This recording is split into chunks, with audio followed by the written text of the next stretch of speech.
Today's guest is Stéphane Moukarzel. Stéphane, I was first introduced to you 10 years ago, and now 10 years later, I had the opportunity, the fortune, the privilege to work with you on your latest web series, Recette du Bonheur, the recipe of happiness. I want to start, for the directors listening, with, I guess, a question that I think is often misinterpreted. What is a director? Oh, you know, they always say, it's like a conductor, Conductor. and I think it's true. Like, it's like, so as a director, I found sometimes it feels I'm the only one who has the full picture, the full project, not by parts, not through like a lens of the camera, the costumes, the set designs, the props. There is so much going on a film or a series on the shoot that everyone is very concerned about what they have to do for each scenes and each day. Even though they've read the scripts and everything is going so fast because we don't have enough time for prepping. I am the only one who has the whole idea of the project because everyone works in a tunnel and then it kind of communicates sometimes, but not always because some departments don't necessarily like work directly with the other. They're all pulling the blanket on their side because they have to survive, they struggle, because they need to be able to achieve what they wanted to do or what we discussed. That's why, like, I think the director, that's one of the parts, is like to be able to hold that all these different departments, directions, thing, and bring them back into the same. I don't know if it makes sense or if it's clear. I mean, I understand. I'm going to ask a more specific question, both for your process, but also for people who haven't directed, because, like you said, there's a conductor component, but to get into some of the really nitty specifics about our industry that maybe listeners who are aspiring directors or early stage directors or mid directors might be going through, I wanted to ask you first the big question: how do you survive as a director in Canada? Because I think there's value in demystifying the nuance of our industry landscape, because directors at the top of the game like yourself, the reality is you're developing projects for years, trying to get so many different projects off the ground simultaneously. How do you keep the lights on? How do you pay your rent between the directing gig? Well, it depends. I mean, some years were like super bad, and I had to do some supplying like a teacher. I had no choice. I was like, okay, that's very bad. So then I decided to. I mean, it was interesting, but I mean, it was bad. Like it was like, okay, I have no income. But in the last years, I've been lucky. In the last 4 or 5 years, yeah, because I got a grant in development for Sapin. I find often that the ideas I have, they would work in the States, for example, but it's hard, like sometimes in Quebec, because it's a bit of a different market. I find what's harder is to convince the producers and the networks. I think they're very conservatives, and once in a while they will take a chance on something, and this thing that is a bit different like makes a hit, but it's not a habit that, in my experience. And then the industry is in a crisis. There's less productions right now. The budgets are like smaller, so it's not like the best timing. But I've been to Linis. Inis is a bit like CFC, right, in Toronto, let's say. I did This is a film school in Montreal for anyone listening from outside of Montreal. Yeah. L'Inis is a film school in Montreal, and CFC, the Canadian Film Center, is a pretty well recognized film school in Toronto. exactly. Yeah. So you And did L'Inis. Sorry, I just wanted to well, provide I that did Linis context. a long time ago as a director, and I told some teachers, I told them, most of the students there, they have not had the experience yet, and it's your responsibility to tell them the truth. It's not gonna be easy.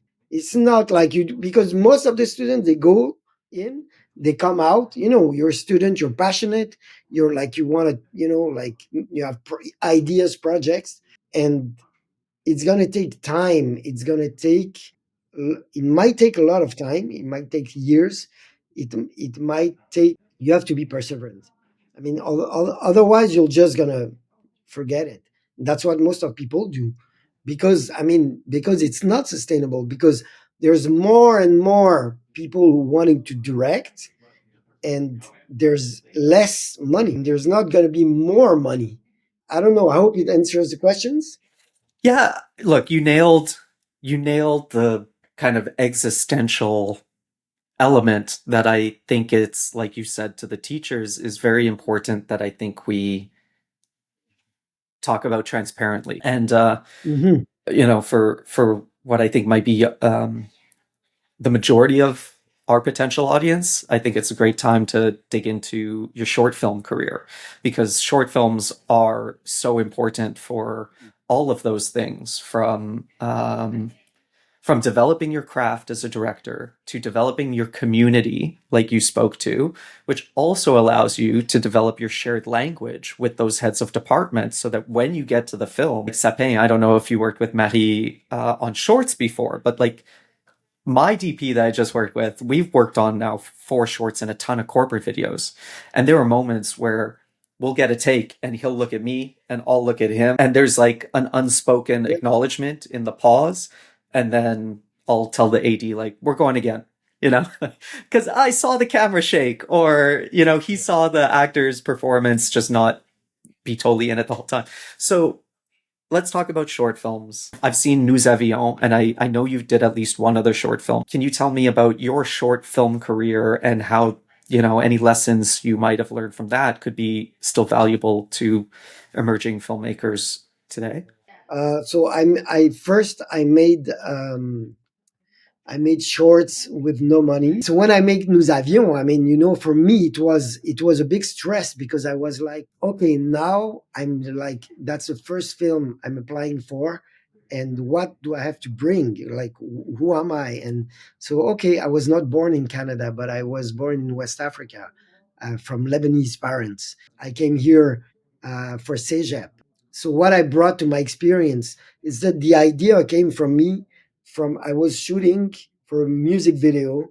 I wanted to shoot a plane landing Hmm. like close, and the DP said, "Yeah, I know a place where you can be there, and like they pass right in front of you." So we went there, and we did the shot, and the guy was singing under, and the plane coming back, and I was like, "Wow, okay, yeah."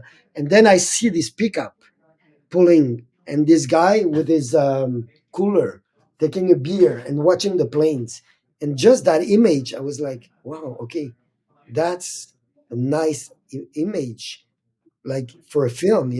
That's how the idea started to build up on me. And then I was like, okay, so it could be like a family, and they come there every Sunday. But then I was like, I wanted the parents to speak English and the kids to speak French, because they were born Hmm. here. And so it's this dual identity. And I'm part of that. I'm a mixed identity. And then I made research. I was like, okay, let's say I shoot the film in 1 or 2 years. What community would have arrived, like, at the time? What could fit, like the community, they come, they immigrate in Canada, but then their kids are born there. So, like, I was like making the math. Then it came back to Southeast Asia and Pakistan. It narrowed to Pakistan. So I made research, and like about Pakistan, like the story and the migrants, and then I wanted to meet people. And so I was lucky. I had a friend working at YMCA du Parc in Mile, and so she set me up with a group of young, like teenagers, who were Indians and Pakistanis. And so I had written the first version of just the feeling, how I felt about, these immigrants stories, what I know, and also a personal thing about with my dad, like, uh, because I didn't have a bad relationship with my dad, but I had the guilt.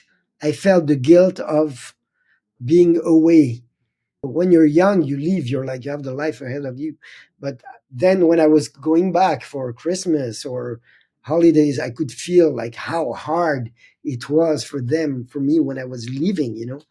and so that fueled the film, for me, like this kid who needs to take some air and live his life, but also the guilt and like the parents, like of having this how to say wisdom of knowing that they have to also let them go live their life and come back, so that was something very personal, because my dad was like that, sorry, it's a long story but what I mean is that I think we have to do something personal. We don't have, but it's good to have something like that you want to say, and especially for people of color and all this, and like now, that's what's kind of maybe expected, but that's also the chance also to bring another lens, another point of view, and so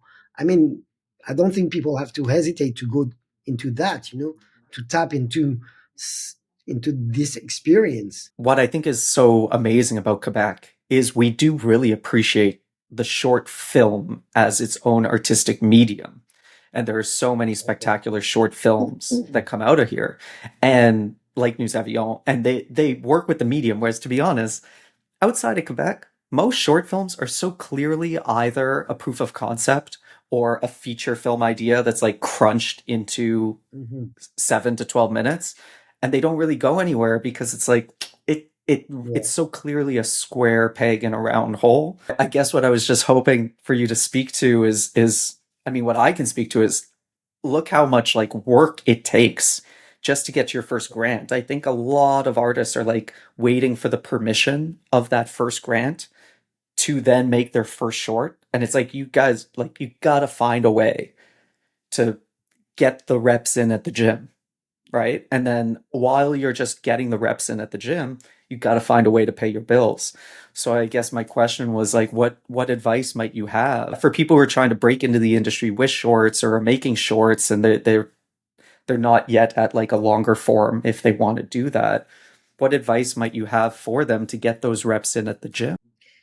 uh, it's not an easy question because it depends so much about the project, I think, you know what I mean. As an advice, I would say develop your network, even if you have the we say in French, and I forgot in French, le syndrome de l'imposteur, Imposter syndrome.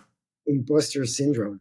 Even if you do at first, it's okay, at first that's how I felt, I was coming out of Inis, of the school, and I had a TV career a bit. I could feel, okay, this guy, this girl, she's like 10 years younger than me, and she's already made two shorts and festivals and everything. And you cannot compare. You're going to go nuts and depreciate yourself. So you have to be realistic and lucid, but you can still be hopeful and also on a mission. Like for me, it's like I was on a mission. Okay, I had to meet people. I wanted to meet other filmmakers, Hmm. not just my friends. And like, this is another world. Who are they? So let's meet like the people I'm struggling with. Because it's interesting because you can share experiences. You can talk about movies. You can, you know what I mean. For me, it's that. It's like develop that network. Then, if you don't have funding, don't wait for the funding. Just shoot something. I think nowadays there's so many films, so much offer, so much competition that you have to think, try to bring something. Like, what can I bring to not remake like the 3048 Quentin Tarantino uh, style. You know what I mean? Yeah. Like to bring something true. There's one thing also in shorts is that once you get into Sodec, like everything, you get into the unions, right? And you have, like, there are rates and there are like it becomes more rigid, right? But, if you do it by yourself, there are things that you will be able to do, that you will not be able to make with a Sodec or Calc or CAC budget, like shooting in a car. Yeah. If you shoot in a car with a union, that means you need to get a stunt a coordinator. That means you need to get like someone to do the stunt too.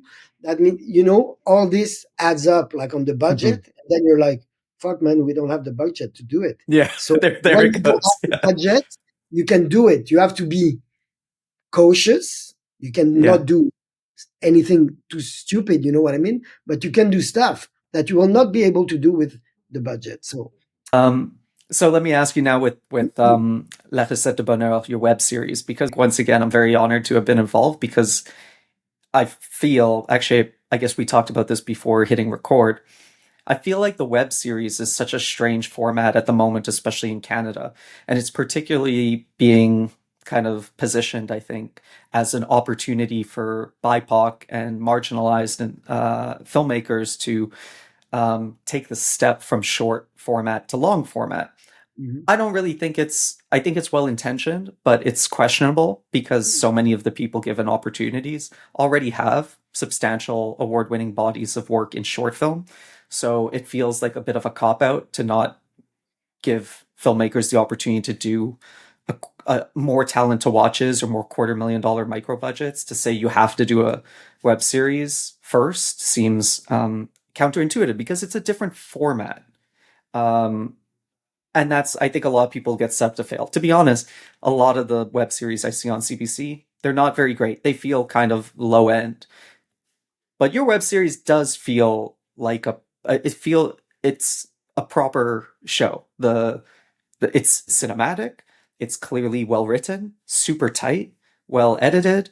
The cast is spectacular. Like the cast is like a who's who of up and coming or hot Quebec stars, and it's fun, and it's the bear meets shameless, and it's like dark but it's satirical, and it is great. And so my question to you is, that's a new format, right? Like I actually think that's like cool. Like the web series format really makes sense for the show. What you did, I'm like, that's what every web series should be. It's its own thing. So can you tell me about how you made that transition from features to web series? I would say it was not like okay. I would say it was not really like totally by choice. It was by Right. what was kind being offered in the sense I know that that's the thing. No one does a I had, web series because they want to do a web series. They do a web yeah, series because like it's being demanded now. These web series, first when I told you I had like some years, like especially like a 1 2 year and a half where it was really low down, like I was really like yeah, it was bad, right? right, I was trying to have an agent, and I met one agent, and she told me, maybe you've shot some shorts and you make a feature, but if you want to work, like have work, you should, like, it's in TV, and right, maybe the best way would be to make a web series, because it will it's for the production companies and the networks, it's closer to a TV series in the right, format than a film, and they don't watch as many film as TV is watched or platforms. So she told me that, and I was like, okay, I should think about a web series to develop. Why not? yeah. And but then I had this idea, but in my mind it would be like a TV series, like more half hours. And it was before the bear, by the way, that I had the idea. I'm sure. I'm But, sure. They but should be because calling the bear La Recette de Bonheur meets Shameless. true. But then that, so I had worked a bit on that idea, but then Radio Canada came with Two.TV. They kind of threw, uh, like, we're looking for a web series with BIPOC, made by BIPOC. Then I was like, okay, maybe we could take this idea of the restaurant and do it in web. And then we convinced Radio Canada to shoot in Anamorphic, to have the format like this, because and also okay, I wanted to shoot in Anamorphic for a long time, but it's not just like a director trip, you know. It was fitting well with this idea of the ensemble and Yeah. being in also like in narrow places and having to you know you can grab more information with the Anamorphic. Something that I've learned by doing the TV series before, Double Jeu, which is a comedy. I really went into the duo, you know, comedic duo. But something I learned into doing that show for comedy, for example, is the rhythm has to be in the scene and not just in the editing. Because in TV, they want to cut. They want it really like very, very, very tight. Lots of, you know, lots of shots. But the way I shoot, it's not like that. It's inside the shot, create the rhythm. Hmm. And so the people are moving, the way they deliver the lines is fast. Between this and the camera moving sometimes, you know, like you have to create that rhythm inside, and then it's in the energy of the scene, you know. And this I used it a lot for La Recette du Bonheur also because I had more freedom than for the TV because it's the web. So that's one thing to come back to your web series thing is that I find because it's the web, the network was more permissive. They were more Right. like, okay, yeah, you can try stuff. You can, you know, you have more. So first of all, I could not have shot anamorphic for a normal TV show, not with my name, not with my lineup yet. Yeah, so in that sense, it's more cinematic, I think. Yeah. Yeah. Well, I think you did a great job, and I really appreciate you being open and transparent about your process. And, you know, as you're explaining it, I think back about your filmography, and, you know, it all makes sense in hindsight. Like now, as you're saying it, like you can see the growth, you can see the trajectory, you can see how you learned and developed more techniques. And as you're explaining it makes perfect sense. So, one more Thanks. question. Yeah. One more question. What's your favorite film? Whoa, that's tough. That's too hard. But I can say that I have. Okay, so Wings of Desire, I think, is Oh, my favorite film. amazing. What a choice. I also love Apocalypse Now because not because I love war movies, but just because of the experience. You don't know where you are. Like there's so much crazy shit happening that sometimes I'm like, okay, it's well, what's going on, you know? And this, I haven't lived that in that many movies, you know. And I have a soft spot. I mean, I cannot say it's my favorite, but it's one of my favorites. It's After Hours. Great choice. Yeah, that's amazing. And yeah, you know, and I think also there's Where's the Friend's House? Have you seen that I don't film? know this movie. I've never heard of this. Okay, Abbas Kiarostami, Where's the Friend's House? Okay. He's an Iranian filmmaker. Amazing. Can't wait to see them. Stefan, thank you so much. Thank you. Thanks a lot.